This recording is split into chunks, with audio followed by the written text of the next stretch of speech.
have got some members.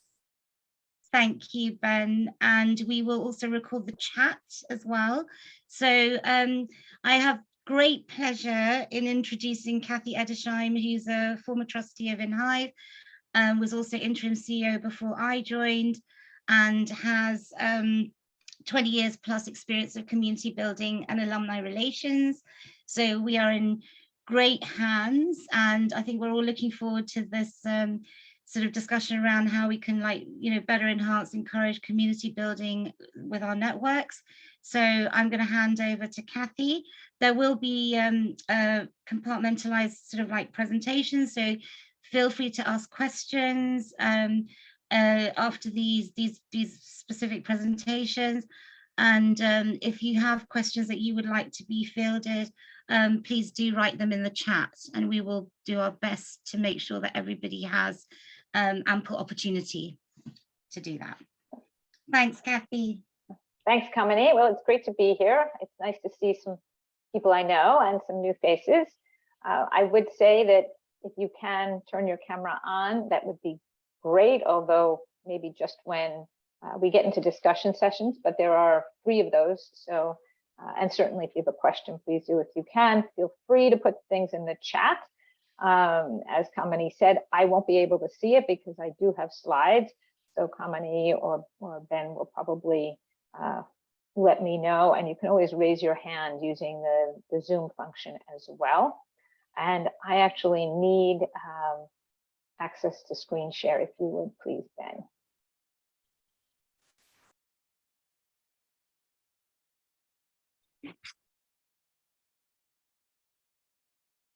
Otherwise, I can send you the. Say that again, sorry. I have host disabled participant screen sharing, so you can make me a host, perhaps. Yeah, one sec. Thanks. One sec.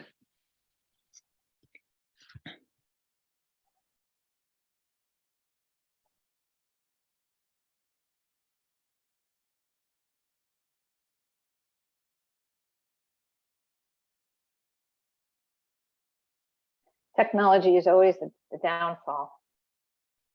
So I will tell you in advance also, I will screen share my, I want to try to show you 2 very short video clips.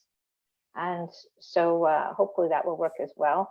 It's also a little bit challenging. You should be good to go, Kathy. I am indeed. Okay, here we go.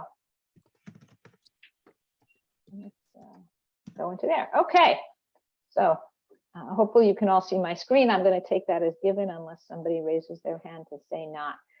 So this is all about networks and communities. And it's a very, I think it's a bit of a funny subject, funny, strange, as opposed to funny, haha, in that we tend to use the words very interchangeably and not think about what is the difference as well as what are the similarities between networks and communities.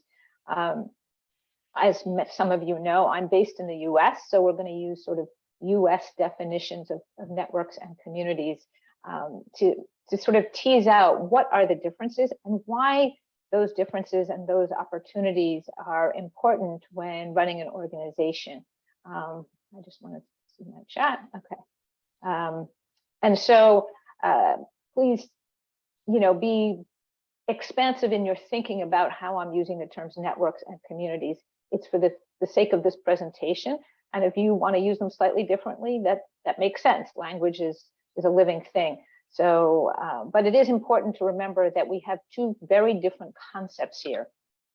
And let's see why there we go. So if you want to understand the difference between a network and a community, ask your Facebook friends to paint your house.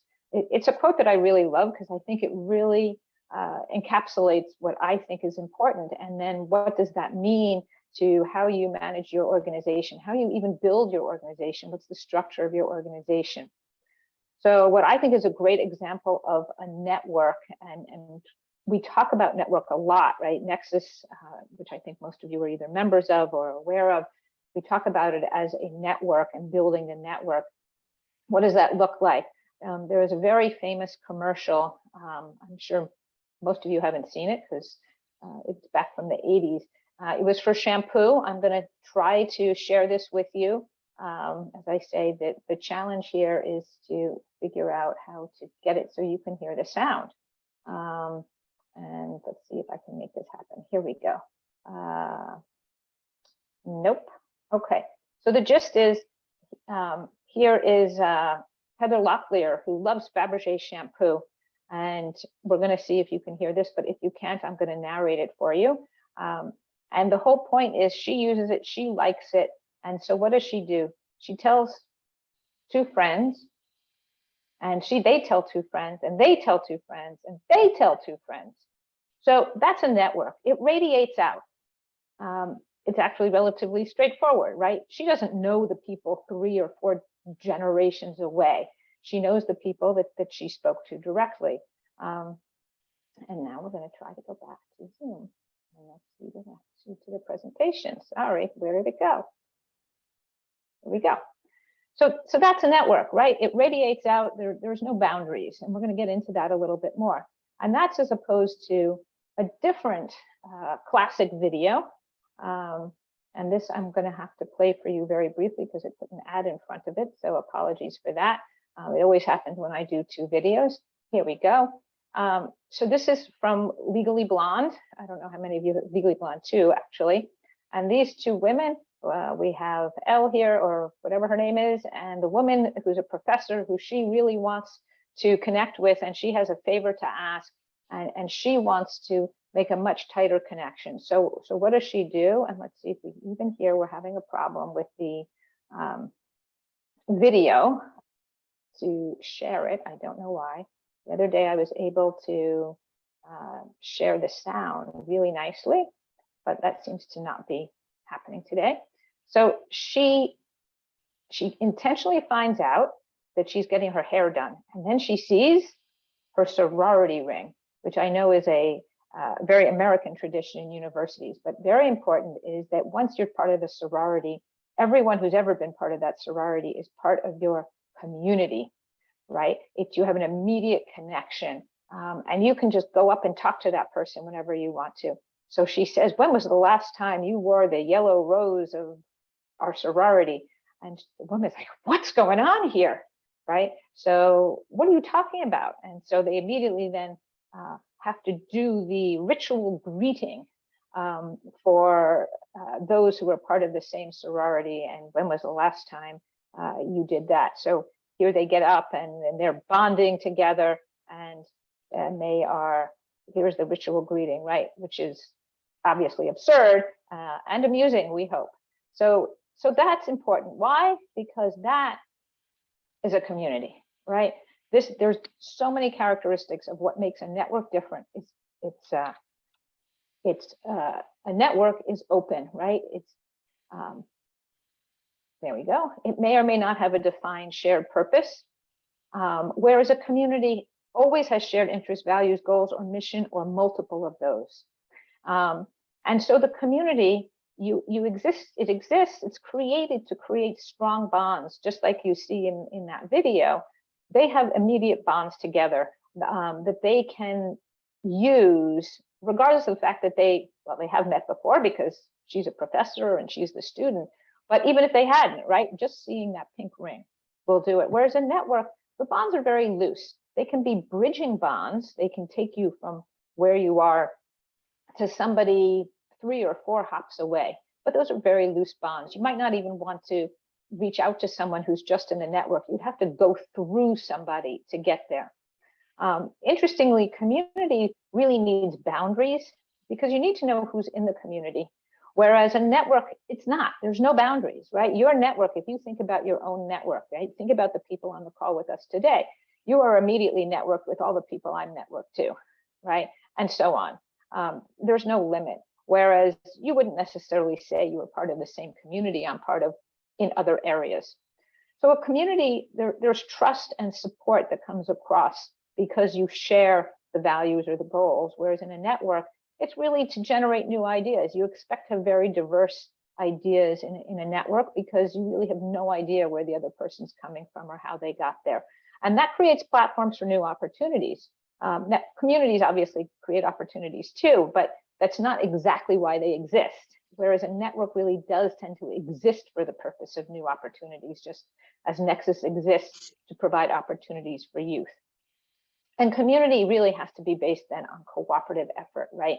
Bringing people together to accomplish a shared goal, right? And by the way, that community does not have to have a shared goal or purpose that is, philanthropic or anything like that, right? Your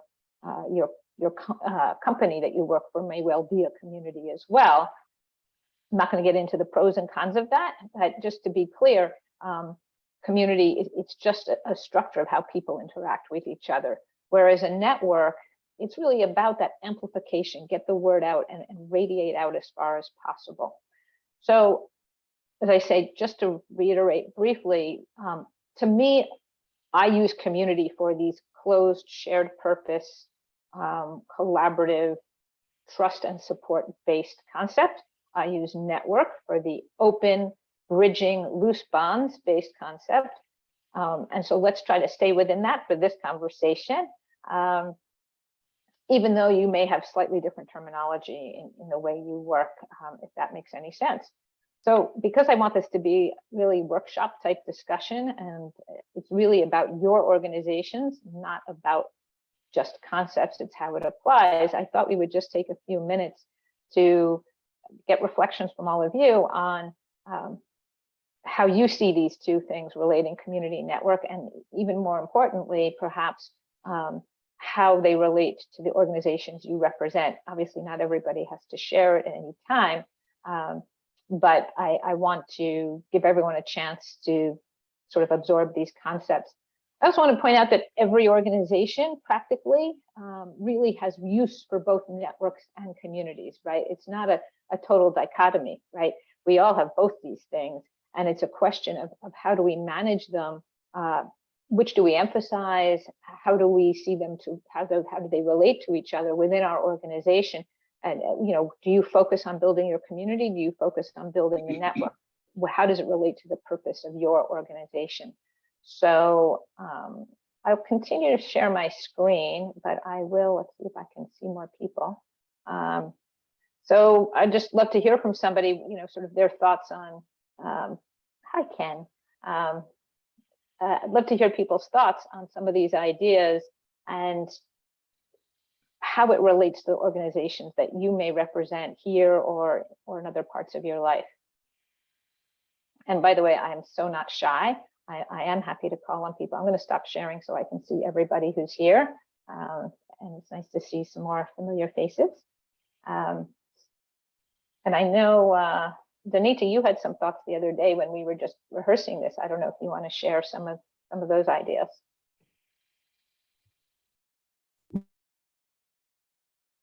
Yeah, absolutely, Kathy. Thanks for the run through. It's always exciting to both listen to you, but also sort of deepen understanding on networks and everything that comes with it.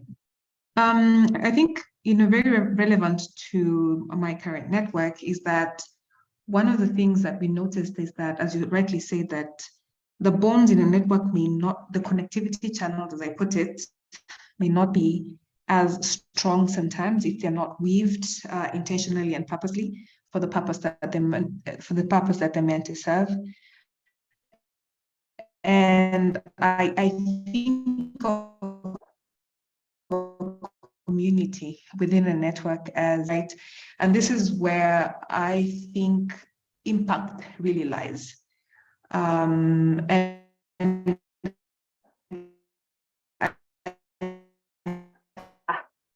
think of it as the connections between member to the interference, I would say. We are losing you, Danita. Did I lose anyone? Yeah, it's hard to hear you. Is this better? Can you hear me? Yeah, we can hear you better now. I can see Camille nodding her head. All right. I don't know where I lost you guys. But yeah, so I was just saying that often in networks, there is an over-reliance of a secretariat or a central point of coordination to sort of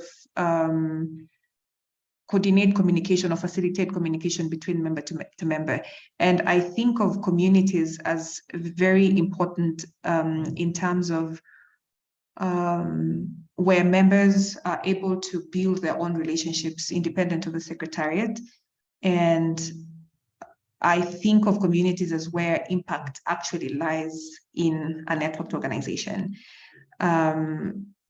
So for me, this conversation is really important. And I think this really goes back to looking at communities as a strategy, as an engagement strategy in a networked organizations. Often when we talk about membership engagement in networked organizations, we often, talk about or think about secretariat to member or coordinating body to member organization. So I think communities are really key in terms of just strengthening the connectivity channels between member to member without necessarily having the backstopping of the secretariat, to sort of create impact and move along. Yeah, so I think those are my thoughts for now. I really like that, Kathy. Thanks. Great, thanks. Yeah, I think it's important to remember that, so networks emerge, and very often a network can be the starting point for a community. And we're going to get into that a little bit about what sort of structures exist and how you think about structures for networks versus structure for community. Anybody else want to say anything? Can I ask a question? I know. So it's just a thought around navigating self-interest versus shared interest. So quite often we see in networks that there is an emphasis on, as you say, as you were talking about the connection with the Fabergé model, that there is a self-interest as a starting point. So when we're looking at community building, just speaking to what Danita raised, how do you kind of navigate, or how do you kind of make those connections much more mutually kind of shared as such, if that makes sense? Yeah, so my feeling is that self-interest is perfectly reasonable, and we all have it, and we shouldn't pretend that it's not a part of everything we do and that everybody else is doing.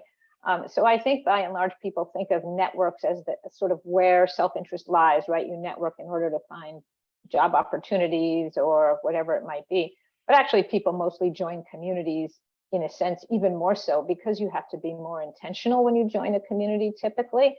Usually you do it because there's something about that community that is of interest to you. And so when people are in a community and you have this structure, to me, if you're really making the most of a community, very often you are helping to create structures that address your needs.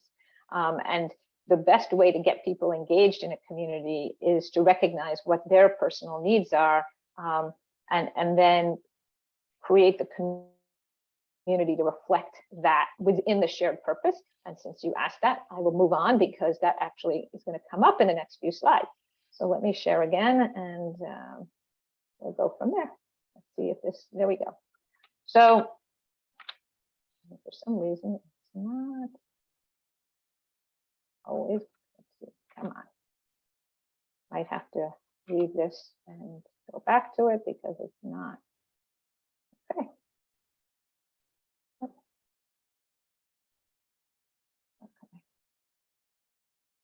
Let's see. Here we go. So, oh, can you see my screen? Not at the moment. I was afraid you'd say that. No. Hold on. Let's try it again. There we go. That's not like it. Okay, but I want you to be able to see it big without the rest of it. All right, there we go. So here's what's important, right? Because we want this to be actionable.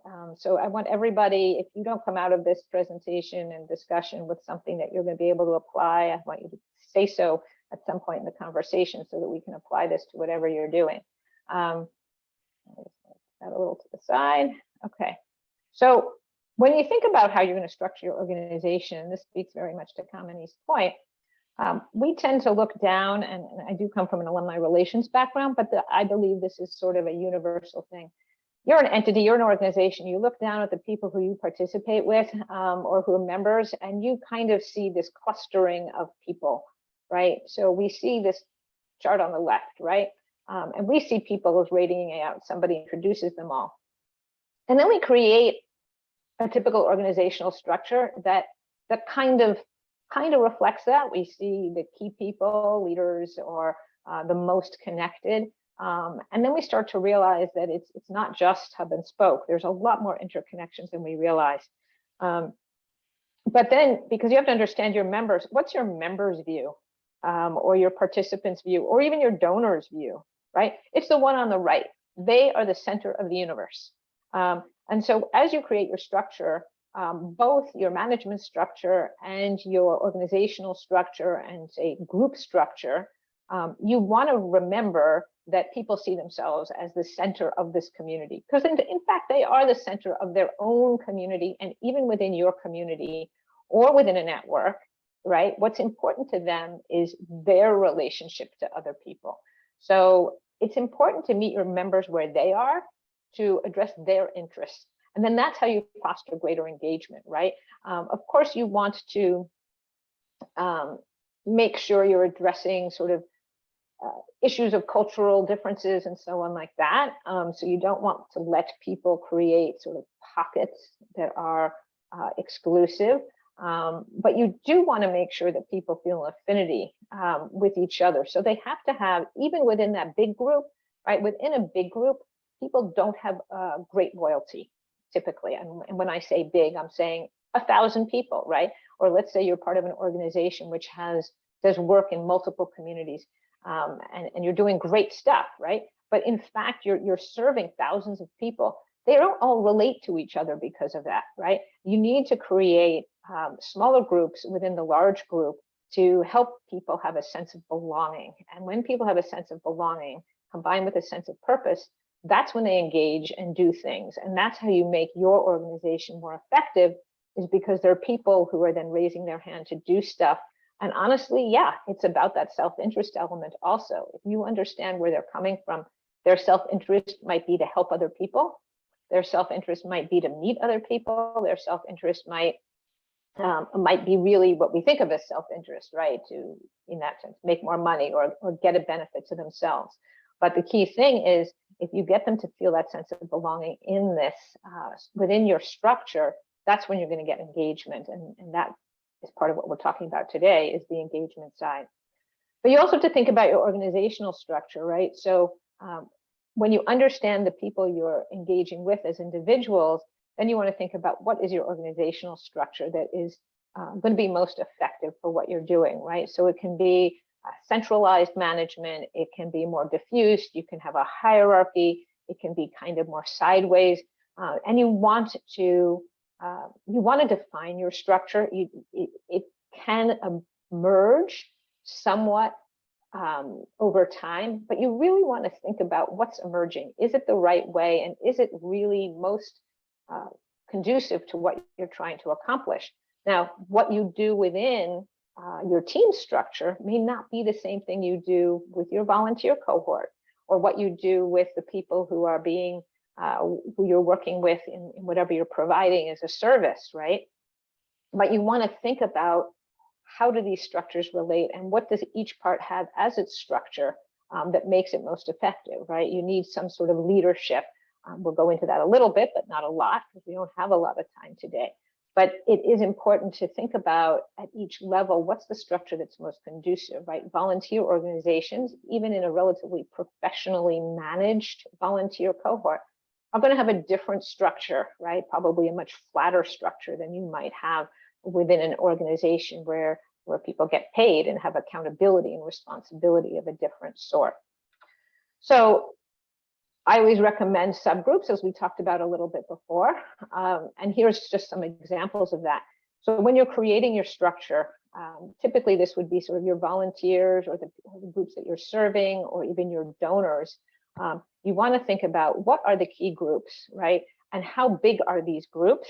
And therefore, how much of your audience and of your different constituencies are being served by different groups or subgroups that may emerge on their own out of shared interest, that a leader raises their hand, or that you're going to create in order to be able to serve smaller groups better and better engage people, right?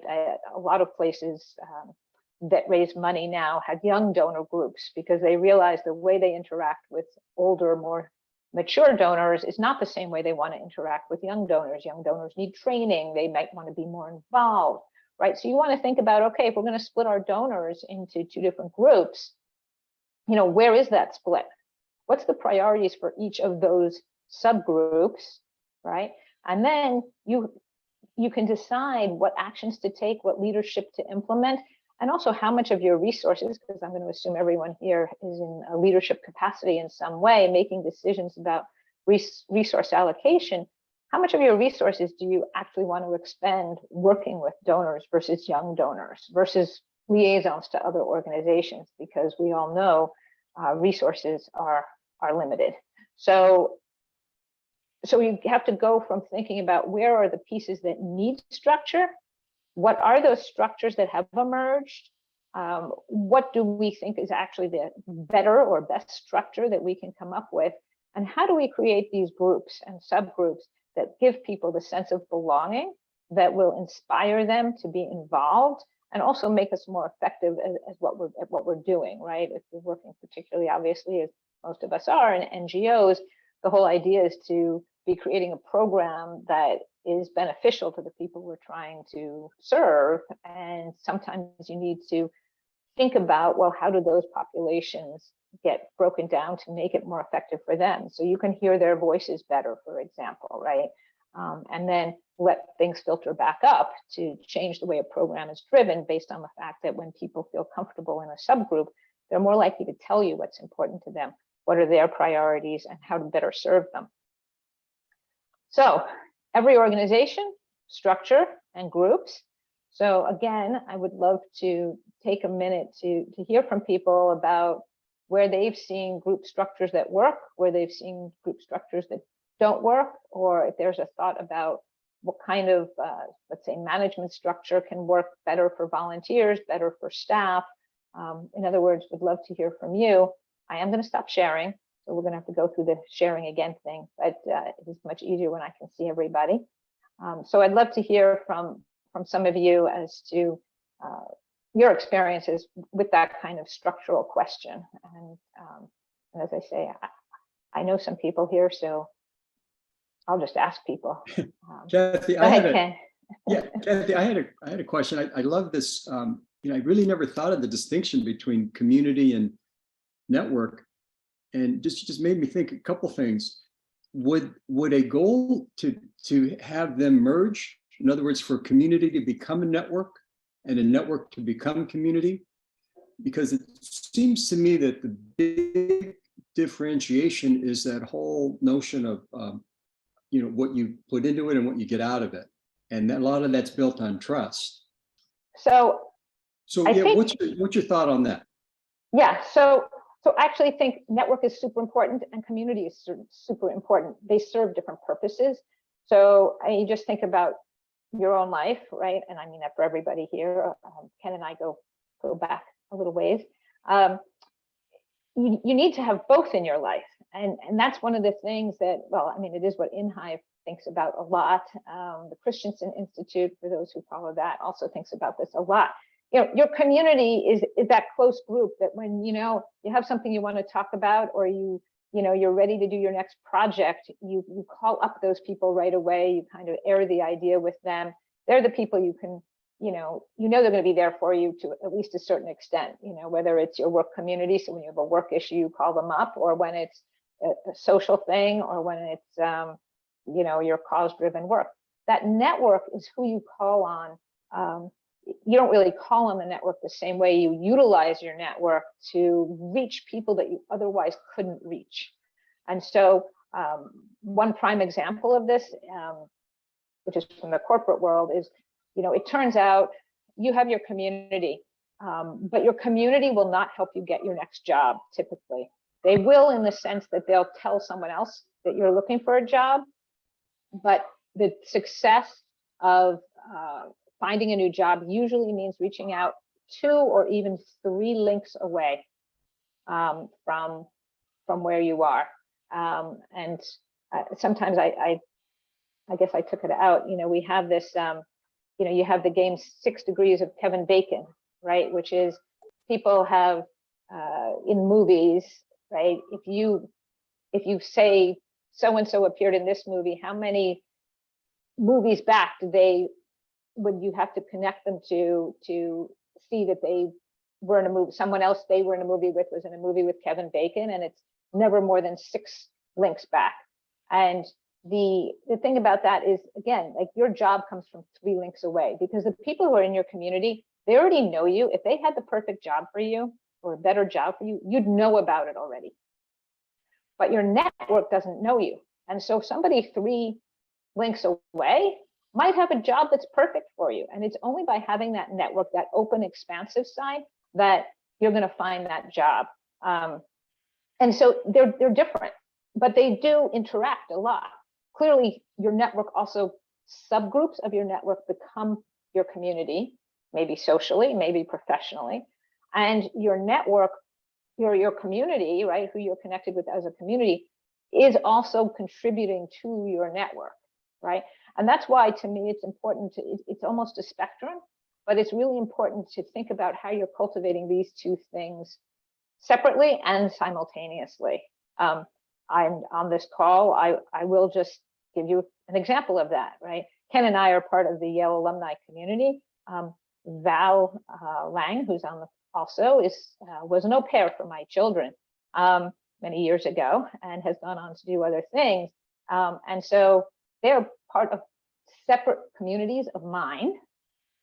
But when I connected them, because effectively they were in the same network, even before this, now they've become part of the same community doing some work together, right? So it's the network aspect, right? Ken and Val did not know each other at all, but they link in a network through me.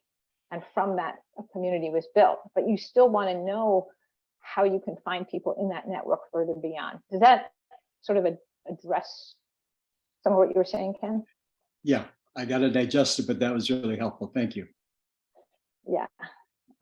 Any other thoughts about structures and how your organization might think about group structures and how groups can help foster a sense of belonging? Obviously, this is more on the community side. Networks, even Nexus, right? Nexus is basically a network, but within the network, and this is speaking to what Donita was saying, you sort of create sub-communities within that big network so that you can have pockets that are doing things and create impact. So that's the, and Ken, I see your question, I'll get to that in a second. So yeah, typically you have this network expansive thing, and you are going to create communities within it, because that's where you can get that specific kind of action, as opposed to that communicating out collective action, people working as independent agents feel. So, quantify the size of your network. I'm not a data scientist. There are a lot of data scientists who work on this. And there was a time quite a while back where you could actually sort of map your own Facebook network, like how you were related to the people who you were connected to on Facebook, and then sort of, in a sense, that it's a little more your community than your network. But there's a lot of mapping that gets done. It's really a mapping thing, right? And I have some illustrations. One of the tricky things about the network is that it's open, but you can see if somebody, and this speaks to what InHive does and what many of you do, right? You're trying to create networks for young people so they have opportunities that they wouldn't otherwise have, right? Because if someone's in a small village and they never leave their village, and their parents are from that village, or their parents aren't around anymore, and their school is there, but their education's not that great, so very few people leave the community.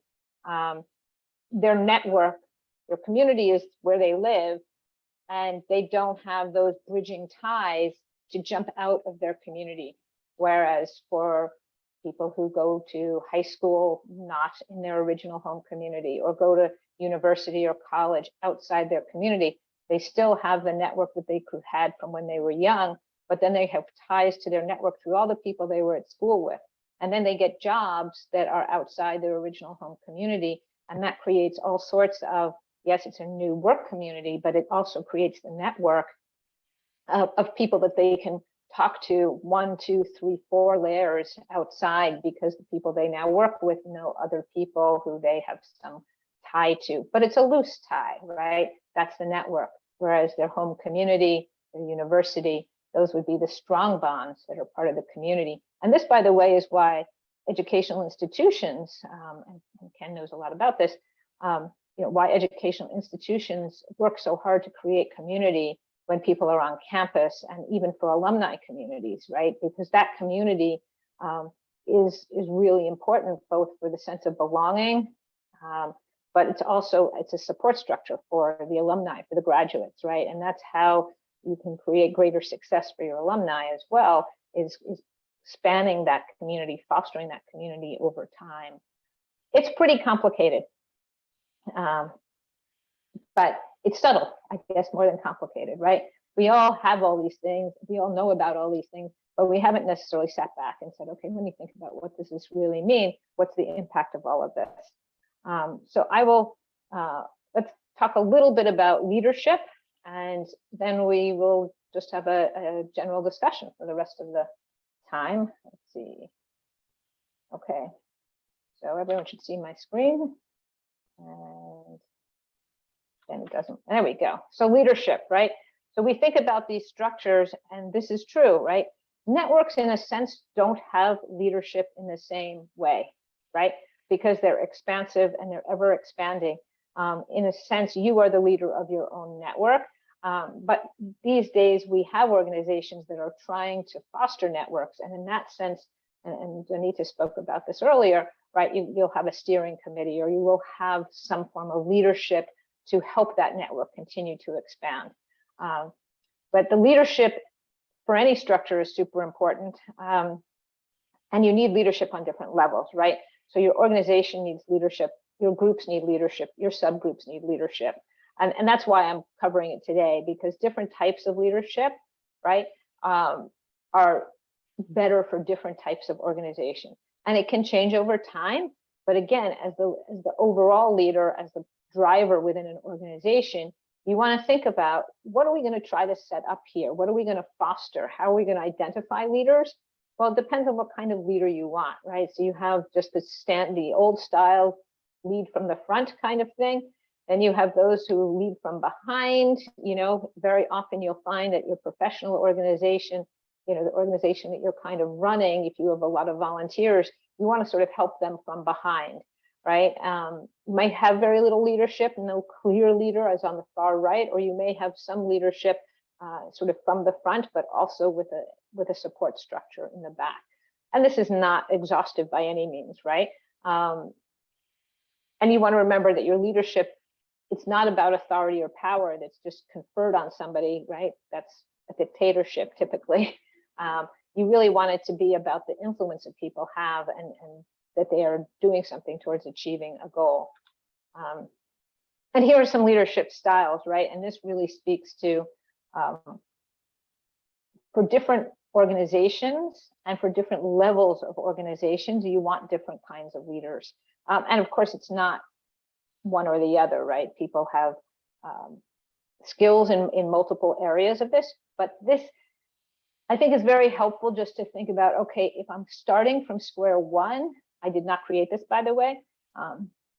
There are lots of models of leadership styles, but you do want to think about, what are we trying to accomplish, right? So if you have a mentoring organization, basically, you're going to have some centralized leadership, right? Something that is, and none of these are bad in that sense, right? So a bureaucratic leader in this case is not a criticism of being a bureaucratic leader. It's really saying, okay, the people who need to be given assignments and trained, like there's someone at the top helping to organize that. But if you're running a mentorship organization, for example, it might be that you, within the mentorship training and within the mentorship piece of it, you have much more of a coaching style, right? Because your mentors need to be motivated and they need to understand how they should be as mentors, right? So you might have someone who leads all the mentors with a coaching type style, but you still have a bureaucratic structure on top of that. And so people typically, an organization will have some blend of leadership styles, and people will have a blend of leadership styles, but you want to think about, for different parts of your organization, what's important here, right? Because that helps when you think about honestly, who you're hiring and who you're trying to motivate to take on leadership within the volunteer organization. I'm just going to check the chat for a second. Okay, so that's the other big piece, right? So there's network and community. There's how you structure to get your members, participants, whoever's part of your constituencies engaged, using thoughtful approach to network and community, and recognizing that you have both and everyone has both, but they are different and need to be led differently and fostered differently. The people will engage with that sense of belonging, which comes from community, but will benefit from the links of networking, right? And then, okay, how does that affect how I run my organization? Or even how you engage with organizations where you don't run it? And what's the leadership? Is the leadership style well matched to what you're trying to accomplish?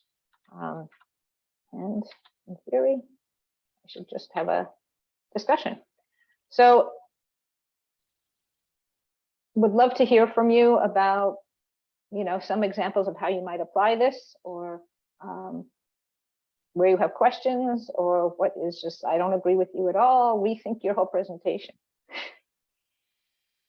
So any thoughts? It's a bit out there, I get that, but I think it's a helpful structure. David. Hi, Kathy. Thank you for all that. I think for We All California, we're at a different stage where we're trying to actually grow the network and help communicate to people what we think we are and why we think they would want to become members. And then, some of the stuff they're talking about, the structure and how it works and how it looks. But I think the real struggle I'm facing right now is how to communicate the message and keep it consistent, because even some of the feedback I'm getting is people still aren't clear what we do, no matter how much we can. We keep trying to refine the message, but so it's the initial building phase that we're struggling with. So it's super interesting. I guess my first question would be, so sometimes I like to say to people, who do you have that is conveying your message, right? So somewhere in leadership, you have to convene a small enough but large enough group to make sure that there is a cohort that really has a deep understanding of what you're about. Communicating out will get you a first level of interest, but it's really when you start to give people that sense of belonging, you'll be able to convey it more deeply. So typically, unless you have a very well-defined mission, people understand what a hospital does, right? Like they do. And you can just say, I run a hospital, right? People will get it. When you have a slightly more complex, or not, hospitals obviously are complex, but conceptually not as clear type thing, you're probably best off not trying to convey it broadly all at once, but try to find those leaders of subgroups who can convey it, because they feel such a strong allegiance to it and that purpose, that they'll be able to express it within their group too, or their network, right? Like really you want to reach out to their networks to create your community. And it's hard, right? So that's where you sort of get into the creation of a new entity. And I can tell you, because, I'm going to pick on Ken. Many years ago, Ken created the Yale Alumni Nonprofit Alliance. I actually wrote an article, which is generally available, about how that process evolved, how the outreach was done initially, sort of individually, Ken calling on his close-in network or even his community and letting those people then bring in others, and how he sort of did a combination of building the structure through communications and through the people he brought in to start the board. So you might find that helpful. Great. Thank you, Kathy. Sure. Other questions, thoughts, ideas? I don't know all of you, so I can't. Ken. Yeah, I had another thought. Let me just kind of float this to the group. And that is, again, I'm kind of caught up on this network community distinction. But to me, networks are more transactional. That was one of the things on one of your slides. I mean, presumably you wouldn't join a network unless you're trying to give or get something. Whereas you could be a part of a community and simply be passive, just simply belong, whether it's through, I don't know, ethnicity or political party, religious belief. You don't necessarily, it's not necessarily transactional on an individual basis. Does that hold water to you? Yeah, I think, this is where you get into sort of gray areas. So I tend to use community to be something that where there's a stronger connection. So I wouldn't say someone's part of a community by ethnicity, right? They might choose to be part of a community where there's a shared experience or a shared background of ethnicity. But typically, it's not that your ethnicity makes you part of a community, right? Because a community really needs a little more cohesion than that. And a network, yes, typically heavily transactional, right? You reach out to your network or through your network to somebody else because there's something you want, even if it's that you're asking them to join a community, right? So there is that more transactional feel. It's much more arm's length. A network's open-ended. There's no boundaries on a network, right? Like we were 16 people, we're 15 people now on the here, right? We now, all of us, our networks have just expanded by right? Like all of a sudden, Kristen, who have never met before, I'm not even sure I've been on a webinar with Kristen before. Now if I go on LinkedIn and I see Kristen has a connection, those people are part of my network now. They're not part of my community, right? Because really, I have no idea if we have a shared purpose, a shared vision, a shared goal, a shared interest, a shared experience, right? So Kristen now is more closer to part of my community, but certainly my community through Nexus and Inhive. All of you are kind of there now, right? We're all sort of part of that. It's a very loose community still because we really haven't engaged one-on-one in a meaningful way. We don't have, as 16 of us here, we have some shared learning. We sort of have the shared purpose of learning more about this topic together. But our networks have all expanded by, whoever else is out there in your network, right? So Kristen, Daniel, Aisha, Tim, those are all people I have not engaged with before. So all of a sudden my network's expanded by all the people that they're connected to and their networks.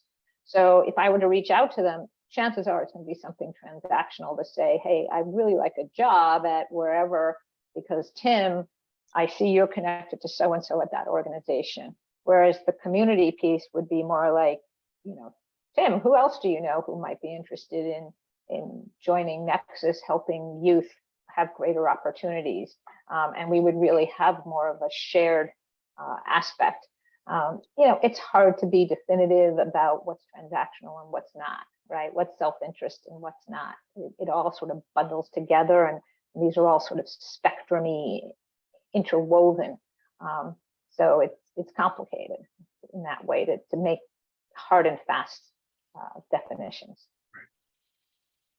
Right, but both are important, and I think that's for me, that's the big takeaway of this. And stay conscious that both are important and how to develop both. Exactly, and that they're not the same, right? You have to think about them separately. How you build your network is not the same as how you build your community. And again, I use those words because they're the words that I'm sort of familiar with. You might use the word slightly differently, and different countries do. Some use words a bit differently, but it's the concepts behind them that are really important. Yeah, I'd have to look up where, Daniel, I know you asked for that article link. We can share that out after the call, after the webinar.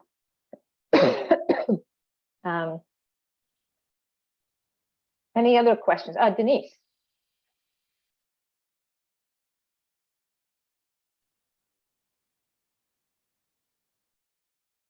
Yeah, my name is Denise. I work at Moringa School, which is more so a boot camp in Kenya.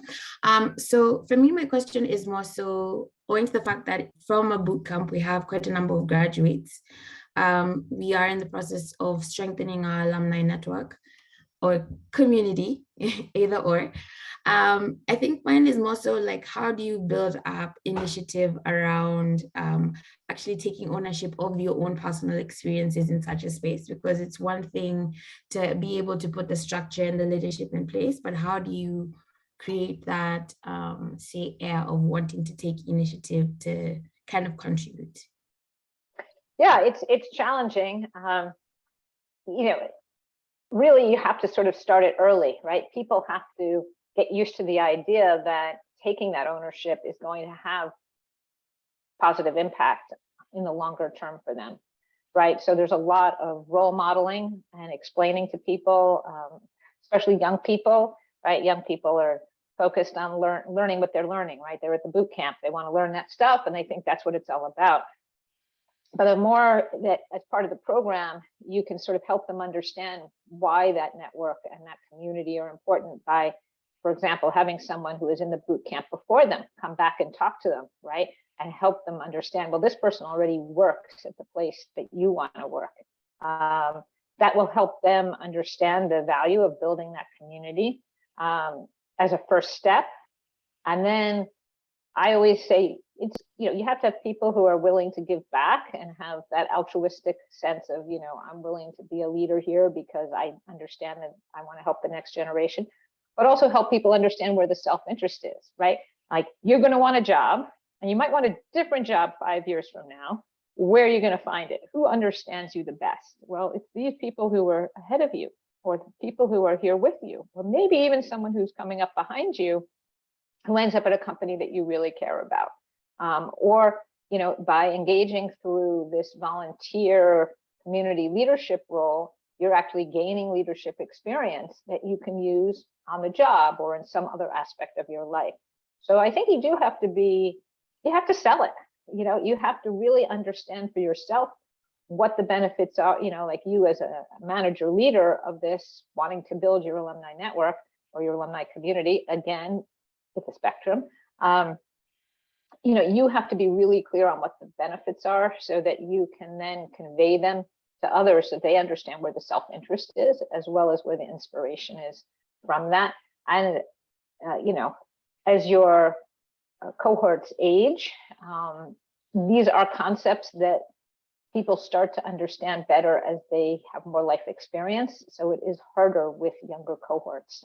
There's just no two ways about it. So sometimes you have to sort of incentivize people a little bit differently, or partner with other programs that have people who are older, who want to mentor them, for example. And then you get sort of a role modeling, modeling behavior. This person mentored me, so now I get it.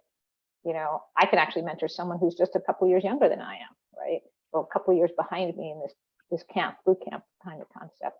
So those are the pieces that I would sort of look to initially to think about, how are you really defining for them why this is important and the benefits they can get from it. Well, thank you. Sure. We have like 3 minutes left. Ken.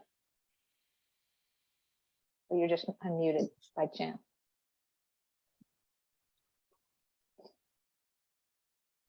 We're happy to, well, you'll have the presentation. Feel free to be in touch anytime you want. You can all find me on LinkedIn, and hope you enjoyed it. Any questions, be in touch, and hope you're all part of Nexus. If you're not, hope you join it. Yes, I just want to echo that. Thank you very much, everyone, for participating. I think that was a really, really interesting discussion, lots of food for thought. And please do reach out to me as well, myself and Ben. We'll share the recording through our channels. And if anybody has any other questions, feel free to reach out. Thank you, Kathy. Thanks. Bye, everybody. Thank you, Thanks, Kathy. everybody. Have a good day. Bye.